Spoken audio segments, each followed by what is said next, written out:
मित्रों, आज हम बात करेंगे निकुंभ वंश की एक प्रसिद्ध शाखा सिरनेत या श्रीनेत के बारे में। दोनों एक ही बातें हैं, पर बोलचाल की भाषा में इन्हें कहीं श्रीनेत बोला जाता है तो कहीं सिरनेत। श्रीनेत सूर्यवंशी क्षत्रिय हैं। इनका गोत्र भारद्वाज है तथा इनके 3 प्रवर हैं, भारद्वाज, अंगिरस और बृहस्पति। इनकी कुल देवी चंडिका माता अर्थात चंद्रिका माता है। वेद सामवेद, शाखा कौथुमी, सूत्र गोभिल गृह सूत्र, धर्म, शाक्त तथा वैष्णव है। चिन्ह लाल सूर्य है तथा इनकी प्रमुख गद्दी श्रीनगर यानी टिहरी और गढ़वाल है। मित्रों, इतिहास वही जीवित रहता है जिसे सहेजा जाए। अपने पूर्वजों के शौर्य और राजपूत वंश की गौरव गाथा को आने वाली पीढ़ियों तक पहुंचाने का यह मेरा एक छोटा सा संकल्प है। इस डिजिटल यात्रा में आप सभी का स्नेह और सहयोग प्रार्थनीय है। इसके साथ साथ हमारी आज की युवा पीढ़ी से एक अपील है। जिस प्रकार आपके माता पिता ने आपको राजपूत कुल में बनाए रखा, जिसके कारण आपको अपने राजपूत कुल का होने पर गर्व है, ठीक उसी प्रकार आपका दायित्व है कि अपनी आने वाली पीढ़ी पर कोई और टैग न लगने दें, उन्हें राजपूत बनाए रखें। यानी आप अपने माता पिता की इच्छा से स्वजातीय विवाह करें, वरना आने वाला कल आपको कभी माफ नहीं करेगा। अब आते हैं अपने विषय पर। चूंकि श्रीनेत वंश निकुंभ वंश की शाखा है, इसलिए अगर श्रीनेत वंश को समझना है तो पहले हमें निकुंभ वंश को समझना होगा।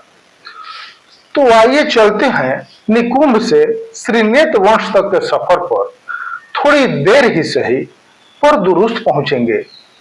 निकुंभ वंश का नाम प्रसिद्ध सूर्यवंशी राजा निकुंभ के नाम पर है, जो कि इक्ष्वाकु वंश के 13वें वंशधर थे।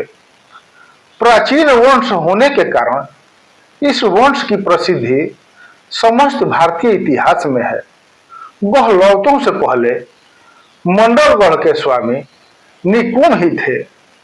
निकुंभ वंशी राजा बाहुमान थे। वह हय वंशीय राजा कोलचुरी से परास्त होकर सिंध नदी के किनारे जा बसे और एक ऋषि की कृपा से एक नया राज्य बसाया।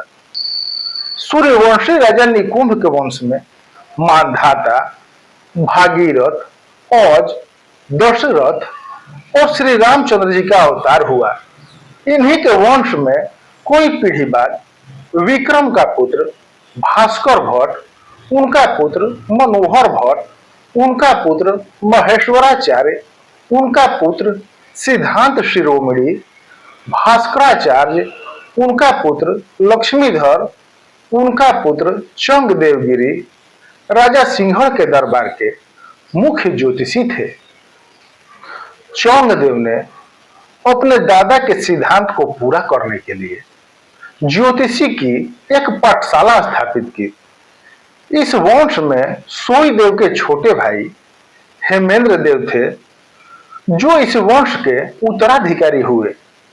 खान देश के अलावा राजपूताने में भी मंडलगढ़, अलवर और उत्तरी जयपुर का किला निकुंभ राजा के द्वारा बनवाए गए थे।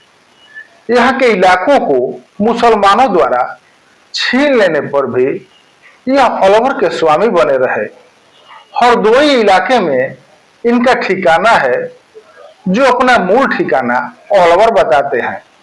अवध में भी तालुकेदार निकुंभ वंशी हैं। इन्हें रघुवंशी भी कहते हैं। निकुंभ वंश की 2 शाखाएं हैं। एक शाखा सिरनेत नाम से प्रसिद्ध है तो दूसरी कटेहरिया के नाम से। अब चूंकि हमें जानना है श्रीनेत वंश के बारे में, इसलिए हम चलते हैं श्रीनेत वंश की ओर। गोरखपुर के उत्तर में कपिल वस्तु नाम की एक रियासत थी। वहां के राजा दीर्घ बाहु थे, जो कौशलपुर के राजा बाहु सुकेत के समकालीन थे। इन्होंने कपिल वस्तु राज्य को जीतकर अपने राज्य में मिला लिया। तत्पश्चात कुसुमपुर के राजा अशोक ने इस सूर्यवंशी राजा को विक्रम संवत 197 से पूर्व चढ़ाई करके निकाल दिया और उनका राज्य छीन लिया। फिर वहां से ये लोग आगे बढ़े और जहां तहां जाकर बस गए। इस वंश के कुछ वीरों ने हिमालय के तराई में अपने राज्य की स्थापना की तथा श्रीनगर नामक शहर बसाया। इस वंश के राजा अत्यंत स्वाभिमानी थे। इस राजवंश की श्रीनेत उपाधि है। कुछ इतिहासकारों ने लिखा है कि इस वंश के किसी प्रसिद्ध व्यक्ति को राजा विक्रमादित्य ने यह पदवी प्रदान की थी, जिससे ये लोग श्रीनेत या श्रीनेत कहे जाने लगे। लेकिन कुछ विद्वानों का मत है कि इस वंश के राजा ने कभी भी देशी अथवा यौवन दरबार में जाकर सिर नहीं झुकाया, जिसके कारण इस वंश की उपाधि श्रीनेत या सिरनेत हुई है। अब कारण चाहे जो भी रहा हो, और सिरनेत तो सिरनेत है भाई। इनका मुकाबला हर कोई नहीं कर सकता। राजपूत वंश में इन्हें काफी आदर भाव से देखा जाता है।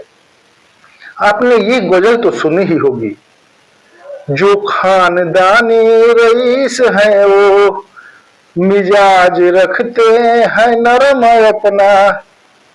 ये गजल इन्हीं राजपूतों पे सूट करता है। कोई पीढ़ियों बाद चंद्रपाल के वंशज मकरंद सिंह श्रीनगर से गोरखपुर आए।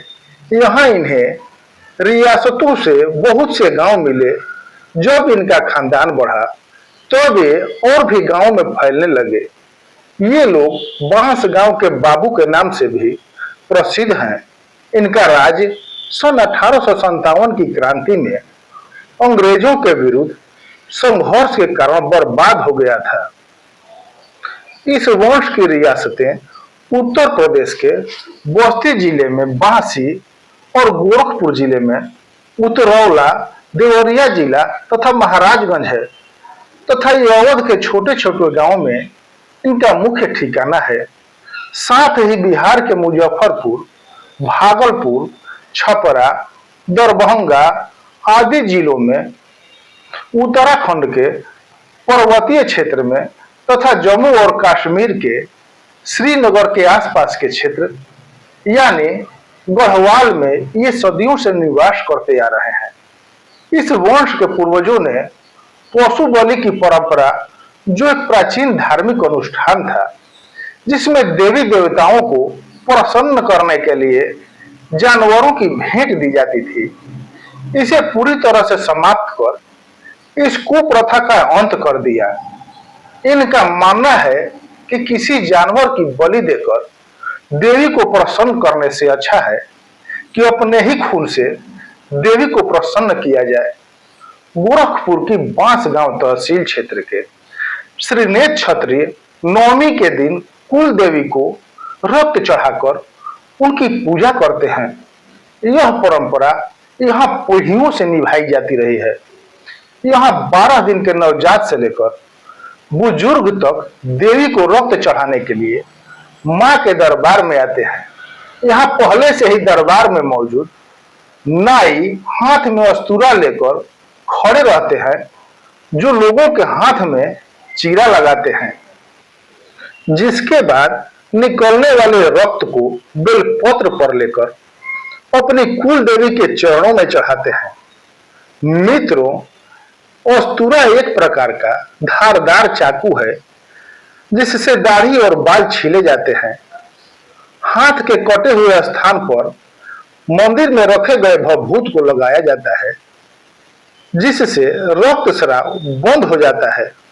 12 साल से कम उम्र के बच्चों को सिर्फ एक जगह उनके ललाट पर चीरा लगाया जाता है, जबकि अन्य के शरीर के 9 स्थानों पर चीरा लगाया जाता है। यह ऐसी मान्यता है कि ऐसा करने से देवी मां प्रसन्न होती हैं। इस परंपरा को आसपास के और जातियों के लोग भी अब निभाने लगे हैं। श्रीनेत वंश की एक शाखा नरौनी वंश है, जिसके गोत्र प्रवर सभी श्रीनेत वंश के ही हैं।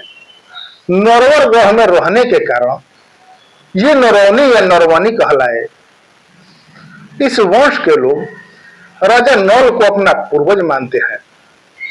नरौनी वंश के लोग श्रीनेत वंश की जानकारी को ही अपनी जानकारी मान लें, क्योंकि आप एक वंश के ही हैं, इसलिए आपका सब कुछ श्रीनेत वंश का ही होगा। मुख्य रूप से इस वंश के लोग उत्तर प्रदेश के मुजफ्फरनगर, बलिया, गाजीपुर, गोरखपुर आदि जिलों में सदियों से निवास करते आ रहे हैं। बिहार के छपरा, मुजफ्फरपुर आदि जगहों पर भी इनका ठिकाना रहा है, जहां ये सदियों से निवास करते आ रहे हैं। मित्रों, 84 लाख योनियों में भटकने के बाद व्यक्ति राजपूत कुल में जन्म लेता है। इसलिए मैं समय समय पर राजपूत वंश के बारे में जानकारी आपसे साझा करता रहता हूं। मुझे बहुत गर्व होता है राजपूत वंश के बारे में जानकारी आपसे साझा करते हुए। अगर आपको भी अपने क्षत्रिय कुल पर गर्व है तो आप कमेंट में जय राजपूताना और अपने जिले का नाम जरूर लिखें, ताकि समझ में आए कि हमारे भाई देश के किस किस हिस्से में निवास करते हैं।